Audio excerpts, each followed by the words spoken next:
साध संगत जी, प्रेम से कहना धन निरंकार जी। एक नई साखी के साथ स्वागत है आप सभी का आपके ही अपने चैनल पर। आज की साखी का विषय है कि जब भगवान देना शुरू करते हैं तो सब लेने वाले थक जाते हैं, लेकिन ईश्वर की बख्शिश कभी भी ख़त्म नहीं होती। तो चलिए सुनते हैं आज की ये साखी। साध संगत जी, कंधे पर कपड़े का थान लादे हाट बाजार जाने की तैयारी करते हुए भक्त कबीर जी को माता लोई जी ने संबोधन करते हुए कहा, भक्त जी, आज घर में खाने को कुछ भी नहीं है। आटा, नमक, दाल, चावल, गुड़, शक्कर सब खत्म हो गया है। शाम को बाजार से आते समय घर के लिए राशन का सामान लेते आइएगा। भक्त कबीर जी बोले, देखता हूँ लोई जी, अगर कोई अच्छा मूल्य मिला तो निश्चय ही घर में आज धन धान्य आ जाएगा।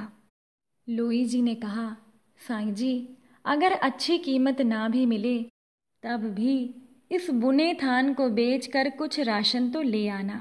घर के बड़े बूढ़े तो भूख बर्दाश्त कर लेंगे, पर कमाल और कमाली अभी छोटे हैं, उनके लिए तो कुछ ले ही आना। कबीर जी बोले, जैसी मेरी राम की इच्छा। ऐसा कहकर कबीर जी हाट बाजार को चले गए। बाजार में उन्हें किसी ने पुकारा, वाह साईं, कपड़ा तो बहुत अच्छा बुना है, ठोक भी अच्छी लगाई है, तेरा परिवार बसता रहे।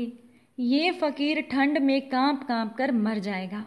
दया के घर में आ और रब के नाम पर 2 चादरे का कपड़ा इस फकीर की झोली में डाल दे। अब ये सुनकर कबीर जी ने पूछा, 2 चादरे में कितना कपड़ा लगेगा फकीर जी? फकीर ने जितना कपड़ा मांगा, इत्तेफाक से कबीर जी के थान में कुल कपड़ा उतना ही था। कबीर जी ने थान फकीर को दान कर दिया। दान करने के बाद जब वो घर लौटने लगे तो उनके सामने अपनी माँ नीमा, वृद्ध पिता नीरू, छोटे बच्चे कमाल और कमाली के भूखे चेहरे नजर आने लगे। फिर लोई जी की कही हुई बात कि घर में खाने की सामग्री बिल्कुल ख़त्म है, दाम कम भी मिले तो भी कमाल और कमाली के लिए तो कुछ ले ही आना। अब दाम तो क्या, थान भी दान जा चुका था। कबीर जी गंगा तट पर आ गए।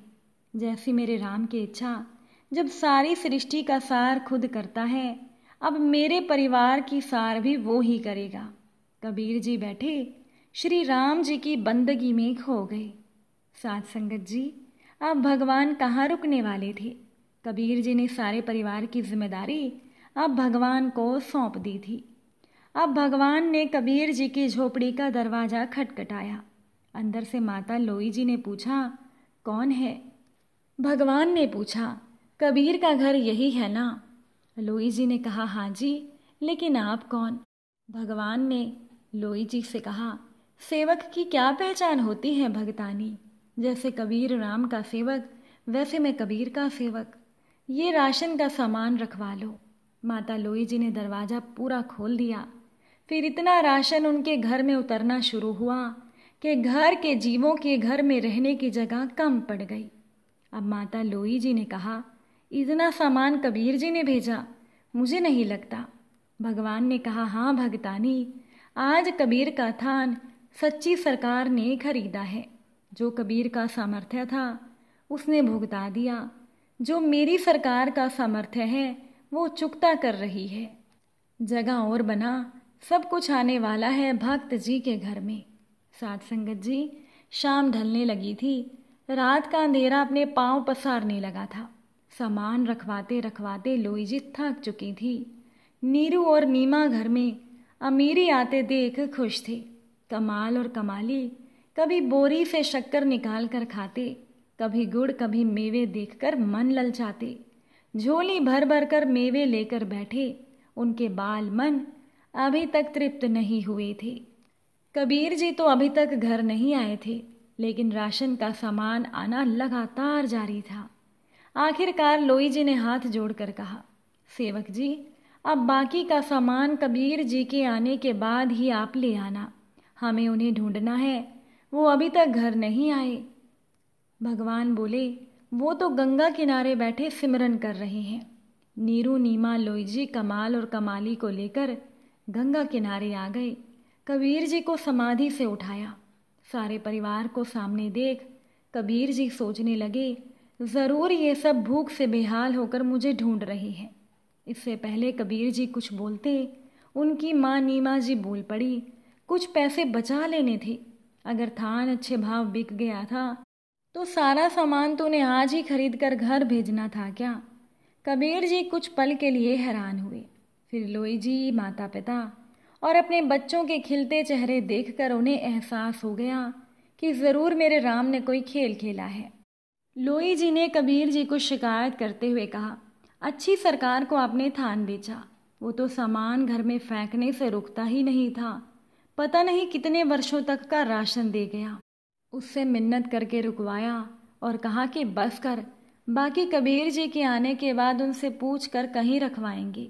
कबीर जी हंसने लगे और बोले, लोई जी, वो सरकार है ही ऐसी, जब देना शुरू करती है तो सब लेने वाले थक जाते हैं, लेकिन उसकी बख्शीश कभी भी ख़त्म नहीं होती। उस सच्ची सरकार की तरह सदा कायम रहती है। साथ संगत जी, इसीलिए तो संत महात्मा कहते हैं कि भगवान पर अपना सब कुछ समर्पण कर दो, कभी उससे कुछ ना मांगो, जो वो अपने आप दे बस उसी से संतुष्ट रहो। फिर देखो इसकी लीला, आपके वारे न्यारे हो जाएंगे। एक बार किसी देश का राजा अपनी प्रजा का हाल चाल जानने के लिए गांवों में घूम रहा था। घूमते घूमते राजा के कुर्ते का एक बटन टूट गया। राजा ने मंत्री से कहा कि इस गांव में कौन सा दर्जी है जो मेरे बटन को सिल सके। उस गांव में केवल एक ही दर्जी था जो कपड़े सिलने का काम करता था। उसको राजा के सामने बुलाया गया। राजा ने दर्जी को कहा, क्या तुम मेरे कुर्ते का बटन सी सकते हो? दर्जी ने कहा, यह कोई मुश्किल काम नहीं। अब दर्जी ने मंत्री से बटन ले लिया। धागे से उसने राजा के कुर्ते का बटन फौरन लगा दिया। क्योंकि बटन भी राजा का था, सिर्फ उसको अपना धागा प्रयोग करना पड़ा था। राजा ने दर्जी से पूछा, कितने पैसे दूं? दर्जी ने कहा, महाराज रहने दीजिए, ये तो छोटा सा काम था। दर्जी ने मन में सोचा कि बटन तो राजा का ही था, उसने तो केवल धागा लगाया था। राजा ने फिर से दर्जी को कहा, नहीं नहीं, बोलो कितने पैसे दूं? दर्जी ने सोचा कि 2 रुपए मांग लेता हूँ।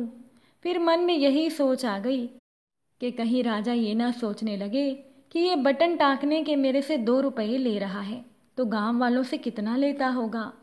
साथ संगत जी, ये पुराने समय की बात है, तो उस ज़माने में 2 रुपए बहुत होते थे। दर्जी ने राजा से कहा, महाराज जो भी आपकी इच्छा हो वो दे दो। अब राजा तो राजा था, राजा को तो अपने हिसाब से देना था, कहीं देने में राजा की इज्जत खराब ना हो जाए।